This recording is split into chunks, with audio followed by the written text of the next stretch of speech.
Friends, this is doctor Hemlata और मैं स्वागत करती हूँ आपका मेरे यूट्यूब चैनल में।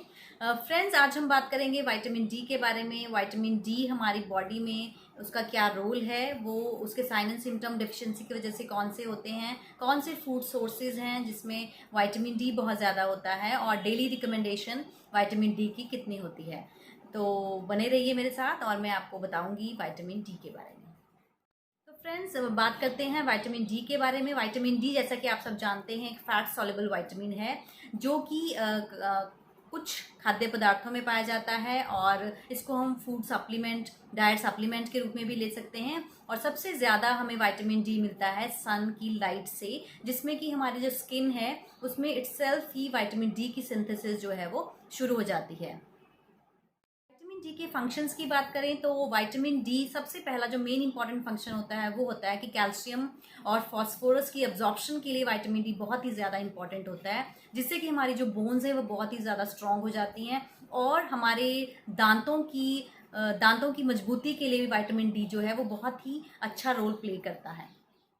विटामिन डी जो सपोर्ट करता है इम्यून सिस्टम को स्ट्रॉन्ग बनाने के लिए, हमारे ब्रेन की डेवलपमेंट के लिए और हमारे नर्वस सिस्टम को मजबूत करने के लिए विटामिन डी बहुत ही अच्छा रोल प्ले करता है। विटामिन डी रेगुलेट करता है इंसुलिन लेवल को और डायबिटीज़ की मैनेजमेंट के लिए विटामिन डी बहुत ही इम्पॉर्टेंट है। विटामिन डी लंग फंक्शंस को बहुत अच्छे से सपोर्ट करता है, जिसकी वजह से हमें निमोनिया, ब्रोंकाइटिस और एस्थमा होने के चांसेस बहुत ही ज़्यादा कम हो जाते हैं। कार्डियोवैस्कुलर हेल्थ के लिए बहुत अच्छा है, जिसकी वजह से हार्ट डिजीज़ का खतरा बहुत ही कम हो जाता है। विटामिन डी इन्फ्लुएंस करता है उन सेल्स को जो कैंसर कॉजिंग सेल्स होते हैं, उनकी डेवलपमेंट को रोकता है, जिससे कैंसर का खतरा बहुत ही कम हो जाता है।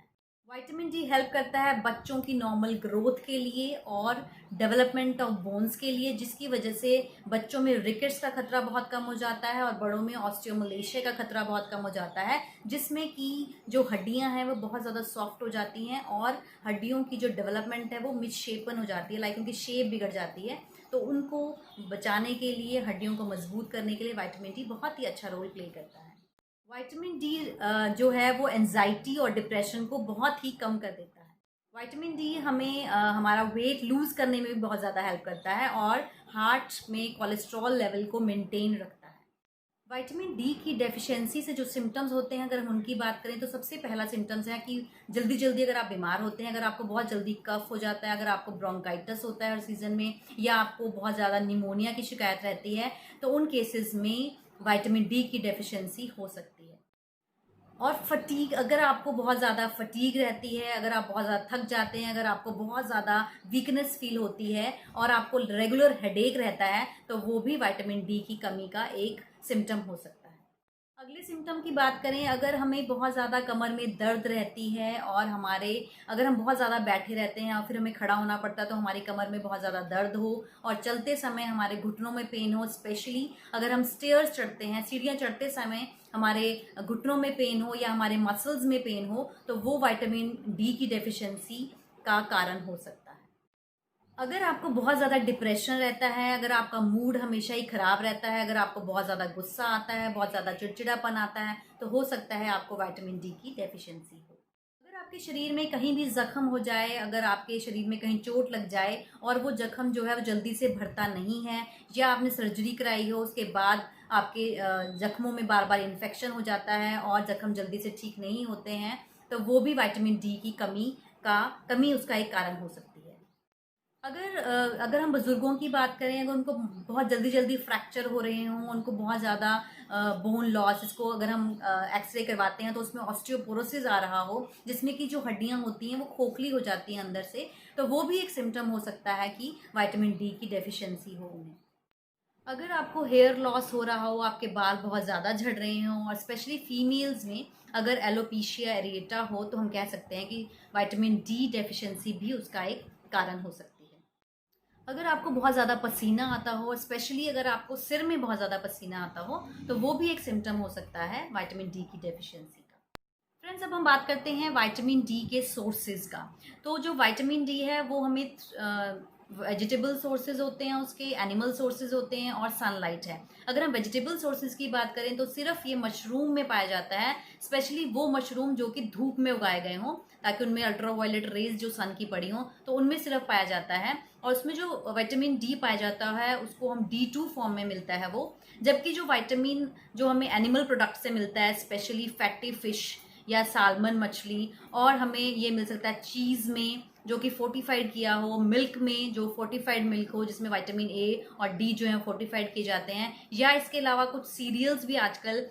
फोर्टिफाइड पाए जाते हैं जिसमें विटामिन ए मिलता है, या फिर एग योक में या एग में हम कह सकते हैं, जो कि वो भी सिर्फ वो वाली हैन से जो धूप में जो घूमती हों हैन, उनमें से जो जो एग्स मिलते हैं सिर्फ उनमें ही विटामिन डी पाया जाता है। तो हम कह सकते हैं, और उसमें जो विटामिन डी जो एनिमल प्रोडक्ट में होता है वो D3 की फॉर्म में मिलता है। तो मैं ये आपको बताना चाहती हूँ कि जो विटामिन D3 होता है वो बहुत अच्छे से एब्जॉर्ब होता है, और उसमें जो विटामिन डी की मात्रा होती है वो काफ़ी ज़्यादा पाई जाती है विटामिन D2 की कंपैरिजन में। तो हम कह सकते हैं कि एनिमल प्रोडक्ट हैं जो वो बेस्ट प्रोडक्ट होते हैं विटामिन डी को लेने के लिए। तो इसीलिए विटामिन डी की जो डेफिशिएंसी है वो उन लोगों में ज़्यादा पाई जाती है जो वेजिटेरियन है। इसके अलावा जो main source of vitamin D है वो सनलाइट है। तो सनलाइट जो है वो सबसे अच्छा सोर्स है विटामिन डी लेने के लिए, लेकिन जो सनलाइट से हमें विटामिन डी मिलता है उसके भी कई आगे हम कह सकते हैं कि अफेक्ट होती है सनलाइट से विटामिन डी। जैसे कि जो लोग डार्क स्किन है जिनकी, उनको कंपैरेटिवली धूप में ज़्यादा देर तक बैठना पड़ेगा as compare to fair skin वालों को, क्योंकि उनमें विटामिन डी की जो फॉर्मेशन है वो थोड़ी कम मात्रा में होती है। इसके अलावा हमें विटामिन डी सन से लेने के लिए कम से कम 5 से लेकर 30 मिनट्स तक, अगर हम हफ्ते में 3 बार एक्सपोज करते हैं अपनी बॉडी को, स्पेशली फेस को, लेग्स को और आर्म्स को और अपनी बैक को, जो कि उसमें कोई कवरिंग नहीं होनी चाहिए, तब हमें विटामिन डी जो है वो सफिशिएंट अमाउंट में हमारी बॉडी में मिलता है, जो कि हमारे डेली रिक्वायरमेंट को पूरा करता है। इसके अलावा जहाँ पर बहुत ज़्यादा पोल्यूशन हो, या अगर हम खिड़की में या अपने घर में अंदर बैठकर हमारे घर में अगर धूप आ रही हो लेकिन वो थ्रू ग्लास आ रही हो, तो भी हमें उसका विटामिन डी जो है वो नहीं मिलता है। डेली रिक्वायरमेंट की बात करें तो हमें जो छोटे बच्चे हैं उनको 400 इंटरनेशनल यूनिट चाहिए होता है। इसके अलावा टीनेज में और नॉर्मल अडल्ट फीमेल और मेल में 600 इंटरनेशनल यूनिट, और जैसे जैसे एज बढ़ती है लाइक अराउंड 50 से ज़्यादा अगर एज हो तो हमें एटलीस्ट अराउंड 800 इंटरनेशनल यूनिट चाहिए होते हैं विटामिन डी के लिए। हमें इसको हमेशा अपने विटामिन डी लेवल्स को हमेशा अपर लिमिट में रखना है, क्योंकि ये देखा गया है स्टडीज़ में, रिसर्चेज में ये पाया गया है कि जो यूरोपियन कंट्रीज़ हैं जहाँ पर कोविड-19 के बहुत सारे केसेस हैं, वहाँ पे जो मोर्टेलिटी रेट हुआ है वो उन पेशेंट में ज़्यादा हुआ है जिनका विटामिन डी लेवल बहुत ज़्यादा कम था। इसलिए हमें फ्रेंड्स हमेशा अपने विटामिन डी लेवल को थोड़ा सा हायर साइड में रखना है, क्योंकि जो विटामिन डी है वो हमारे लंग्स की फंक्शनिंग के लिए बहुत ही ज़्यादा इंपॉर्टेंट है, जिससे क्यों, और जो कोविड-19 है वो ज़्यादातर हमारे लंग को ही अफेक्ट कर रहा है, तो इसलिए हमें ध्यान रखना है कि अपना विटामिन डी लेवल जो है वो हम मेंटेन रखें। फ्रेंड्स हमें ध्यान रखना है कि जो हमारे, जब भी हम ब्लड टेस्ट, ये विटामिन डी टेस्ट करवाते हैं, तो इसकी जो रेंज है वो हमारी 30 से अबव होनी चाहिए, मतलब 40 तक हमें इसको रखना है अपनी रेंज को। अगर हमें ये कम आता है तो हम विटामिन डी के सप्लीमेंट्स ले सकते हैं। विटामिन डी के सप्लीमेंट्स जो है वो कॉलीकैल्सिफेरॉल के नाम से आते हैं, वो आपको एलोपैथिक शॉप्स पे भी मिल जाते हैं और होम्योपैथी में भी हमारे आते हैं। ये विटामिन D3 के सप्लीमेंट्स हैं जो कि सैशे के रूप में पाए जाते हैं। जो सैशे होता है इसमें अराउंड 60,000 इंटरनेशनल यूनिट जो होता है, 60,000 इंटरनेशनल यूनिट होता है। तो हमने क्या करना है कि जब भी हमें, अगर हमने ब्लड टेस्ट करवाया और उसमें हमारा जो रेंज है वो 30 से नीचे आया या 10 से नीचे आया, सपोज 10 से नीचे आया, तो हमें क्या करना है कि एक सैशे हफ्ते में एक बार लेना है हमें, और इसको या तो हम एक 200 ml गर्म कोसे से ल्यूकवार्म मिल्क में ले सकते हैं, या हम इसको पानी में मिलाकर भी ले सकते हैं। फ्रेंड्स हमें हमेशा ये ध्यान रखना है कि जब भी हमें ये सैशे लेना है तो हमें ब्रेकफास्ट के बाद में लेना है, और सैशे लेने के बाद हमें आधा घंटा तक बिल्कुल भी सोना नहीं है, लेटना नहीं है, हमें मूविंग रहना है, ताकि जो विटामिन डी है वो हमारी बॉडी में अच्छे से एब्जॉर्ब हो जाए। और हमें ये लेना है